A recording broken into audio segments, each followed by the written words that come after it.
I'm J.R. Church. Welcome to today's analysis of the news. Grim is the word coming out of the Middle East. News from Israel, World War III has started. Oh, that's quite a statement. And this particular article says one needs to be deaf, blind, or an idiot at this time in order not to understand that the nuclear bomb tested in North Korea 2 days ago also exploded in the Prime Minister's office in Jerusalem. The North Koreans blatantly disregarded the Americans and publicly presented them as a meaningless power.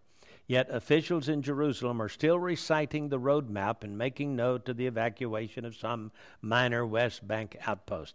The world is changing before our eyes, and yet here we see the Knesset members earnestly explaining that the Americans will agree that we stay in Judea and Samaria if we only evacuate some 10 shacks. 2 days ago in North Korea, World War III officially got underway. The war that would pit so-called crazy states such as North Korea and Iran, for example, against states we shall characterize as moderate, including Egypt, the Gulf states, Saudi Arabia, which at this time leads the Arab Initiative for Peace with Israel.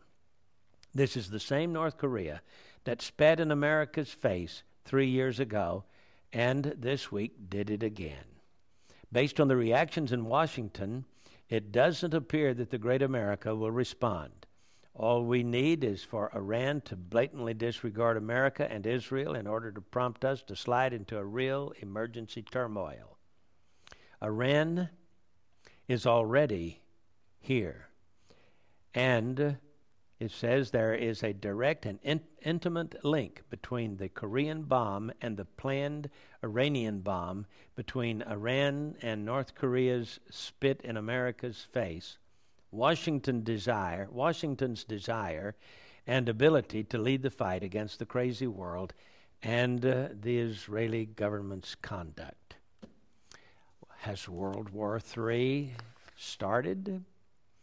According to this article from the Jewish World Review and from Carolyn B. Glick, who writes for the Jerusalem Post, North Korea is half a world away from Israel. Yet, its nuclear test conducted on Monday has the Israeli defense establishment up in arms and its Iranian nemesis smiling like the Cheshire cat. Understanding why this is the case is key to understanding the danger posed by what someone once impolitely referred to as the axis of evil. Less than 2 years ago, on September 6, 2007, the Israeli Air Force destroyed a Korean-built plutonium production facility in Khaybar, Syria. The destroyed installation was a virtual clone of North Korea's plutonium production facility.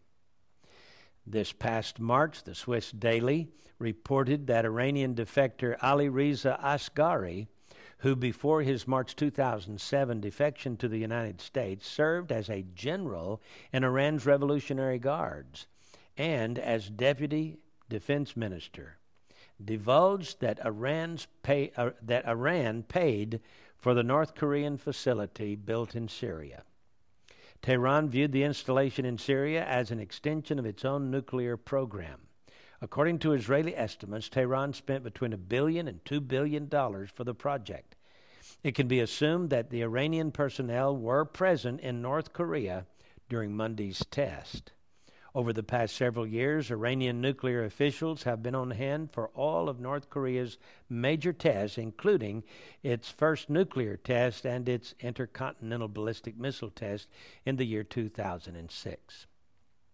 Moreover, it wouldn't be far-fetched to think that North Korea conducted some level of coordination with Iran regarding its timing of its nuclear bomb and ballistic missile tests this week. It's hard to imagine that it's a mere coincidence that North Korea's actions came just a week after Iran tested its solid fuel missile with a range of 1,200 miles. Aside from their chronological proximity, the main reason it makes sense is to assume that North Korea and Iran coordinated their separate tests because North Korea has played a central role in Iran's missile program. Although Western observers claim that Iran's missile is based on Chinese technology referred to Iran or transferred to Iran through Pakistan, the fact that Iran owes much of its ballistic missile capability to North Korea. So North Korea has been selling to whoever is willing to pay. The Shahab-3 missile, for instance, which forms the backbone of Iran's strategic arm threatening to Israel and its Arab neighbors, is simply an Iranian adaptation of North Korea's missile technology. Since at least the early 1990s, North Korea has been only too happy to proliferate that technology to whoever wants it. Has World War III started? Well, it doesn't appear that the United States plans to do anything to stop North Korea's bomb making or Iran's race toward nuclear arms. No wonder the people in Israel are nervous. The Bible tells us that one day there will be a war. Is it World War III, and has it started already? Well, we haven't seen the ground troops. We haven't seen the missiles launched. We haven't seen the big boom yet.